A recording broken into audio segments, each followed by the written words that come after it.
Hi, I'm Tilly. I'm a dog behaviourist that does home visits down at the southeast of England, Essex and Kent. And today I wanted to talk about displacement behaviours in animals, particularly obviously dogs, and OCD behaviours, and what they mean, why they happen, and what to do about them. So I did a little video of this, so if you haven't seen that, go and check that out. That's on TikTok. There is one on Facebook somewhere as well. And it's just showing a puppy that is continuously itching. So every time something is going on, whether they ask him to sit or they're just pausing for a moment, he's continuously itching. It looks like he's itching his harness, but it's not that. It's just become a habit over time. So displacement behaviours, all animals have them and we have them as well. We can have them, particularly a lot of people with teenagers and they want to do their homework, they'll suddenly start doing everything but their homework. Things like cleaning the room, doing chores, and we do this as well. If there's a task that needs to be done and we don't want to do it, we'll often go and do something else instead because that particular task is just too stressful for us to manage. Animals do it as in they basically displace the stress and do other things. So I noticed this in my mice. I used to breed mice, and often when you held them in your hand, you'd have an open palm and they kind of run about. But after a while they would kind of sit there and just obsessively groom themselves.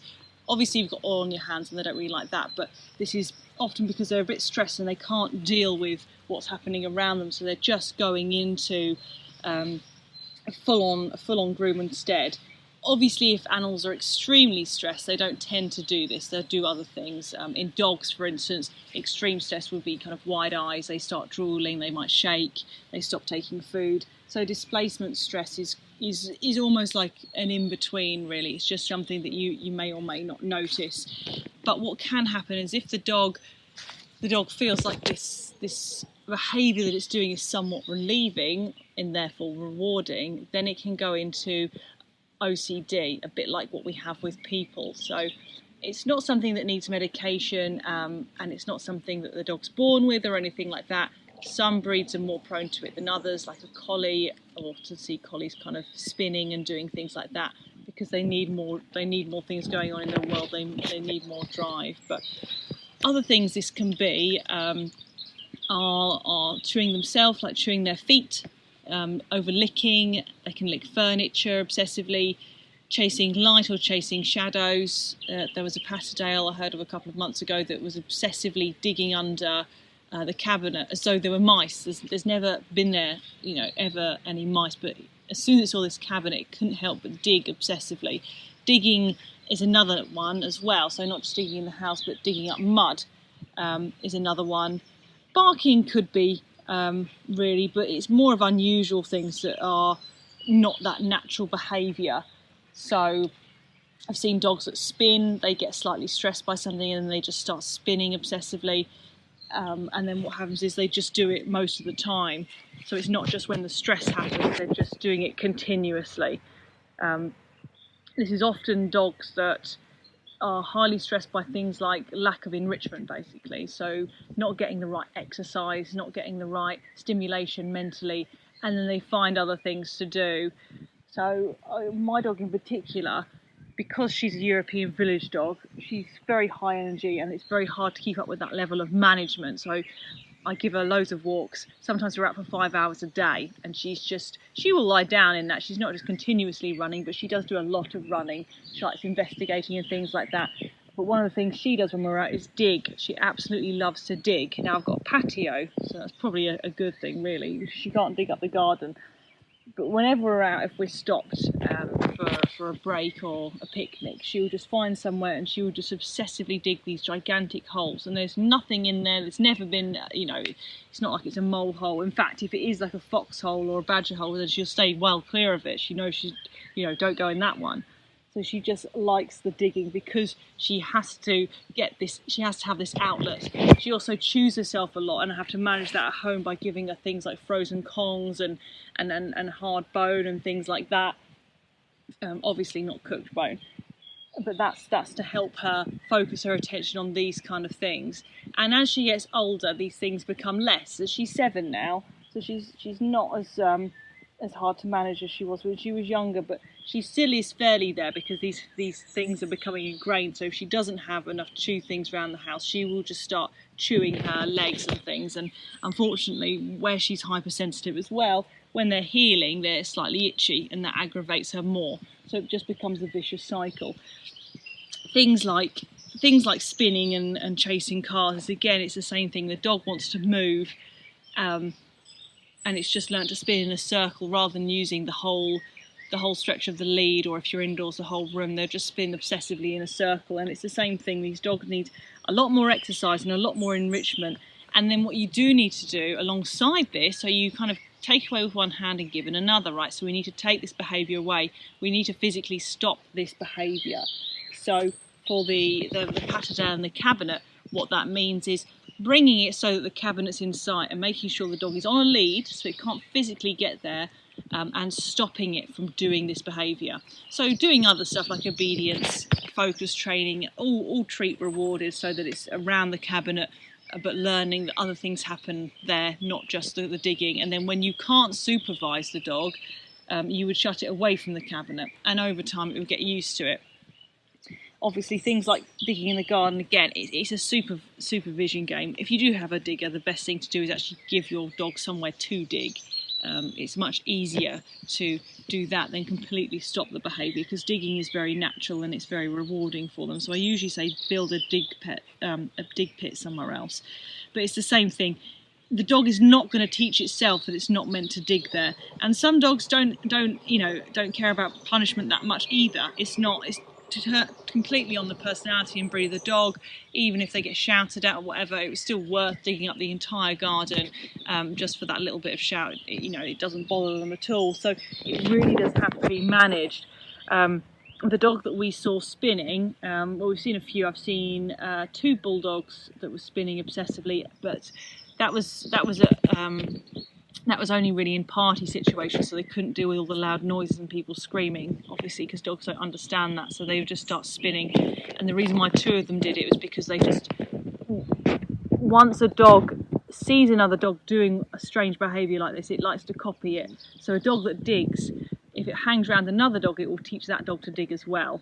So when I walk out with my friends, we go out with 3 dogs, mine and her 2, and all 3 of them will now dig obsessively because they like that and it's a natural behaviour.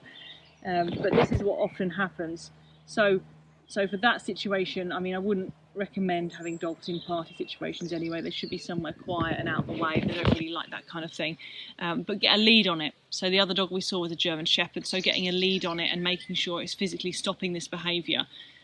But also giving the dog what it needs, i.e. physical exercise and enrichment, so stimulation games, investigating games, puzzles, things that it's got to work out.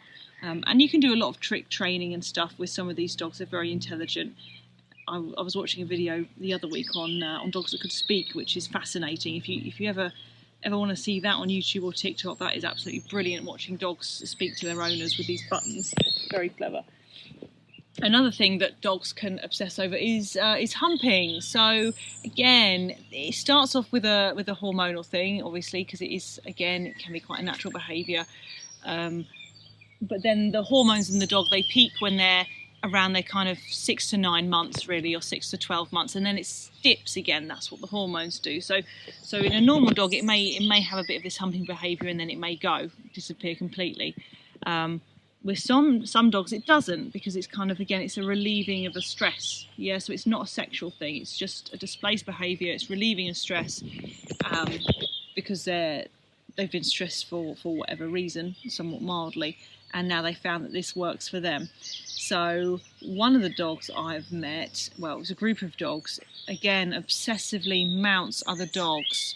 Unfortunately, it's taught its packmate dog to do this as well. So now when they come up to dogs, they obsessively mount them, which obviously doesn't go down too well with the other dog. But it's the same thing. So they've got into a vicious cycle of when they see dogs, they mount them, or you might have it with guests or even a particular person. And it's the same thing. Get the lead on the dog, physically stop the behaviour. You physically stop this by using the lead. If you're in the house, you can also use the lead. You can use your body to block them from that person, and then start learning something else. So if it was to do with the dog, then I would like to try and introduce normal behaviour, so sniffing the bum, things like that. That is usually how it starts anyway. They usually sniff the bum, sniff kind of almost going up the spine and the back, then the head goes over the shoulders, then you get a paw, then you get the full mount. So I would lead a dog up, sniff the bum, and then move away. You can reward as well, and if you like clickers, that's fine. Sniff the bum, click, get a treat.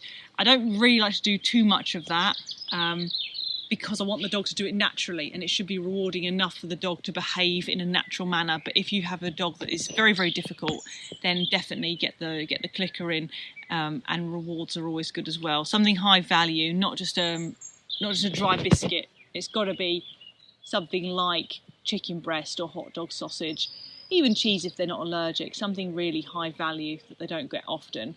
So you're teaching a dog a new thing, and what happens is, obviously it has to be controlled, you always have to be there so the dog isn't self-rewarding, but what happens is the old behaviour becomes extinct. So what that means is that it hasn't been repeated for so long, the dog actually forgets about it. Now when you get older dogs, that takes a lot longer because it's more entrenched, the problem is more in ground, and it's harder to forget, it's harder for the dog to forget, basically. That's what's going on, that's why it takes a lot longer. But this is what you have to do. You have to teach a new behaviour. You could look at it for most things, really. Most of my training is just that. It's physically stopping the dog, whatever it's doing, in a nice way. That's why we don't like prong collars or e-collars. It always has to be in a gentle way, because it doesn't matter how you stop the behaviour as long as you stop it. When people go to extreme with e-collars and prong collars, it's only because they're putting the dog into a situation that is too highly stressful and it can't deal with. So you have to start bit by bit. When you're using gentler techniques, all it means is you can't put the dog in a really difficult scenario. You always set it up to win. But it works, I find it works a lot better like that way. It can be a slower process, but you can't get it wrong as often. E-collars are very, very easy to get wrong or incorrect, especially if you're nervous and you're waiting for something bad to happen. You may press it by accident without even meaning to, and then the dog's going to get a shock, and it's not fair. Whereas if you're using gentler techniques and you stop by mistake, or you stop the dog by mistake, it doesn't really matter. It's not going to get upset with you because all you've done is lead it away probably too quickly than you should have done, and then you can kind of reintroduce and give yourself a slap on the wrist and try again, but you won't be as nervous. So it's all about setting the dog up to win with these behaviours. But they are interesting. We do see them from time to time. They are more rarer. So chasing light and chasing shadows, again, it's another one. So if this is the case, you can't have a dog in a particular room that you know is going to be, there's going to be light or shadows dancing around and you're not there. The dog would have to be in another room.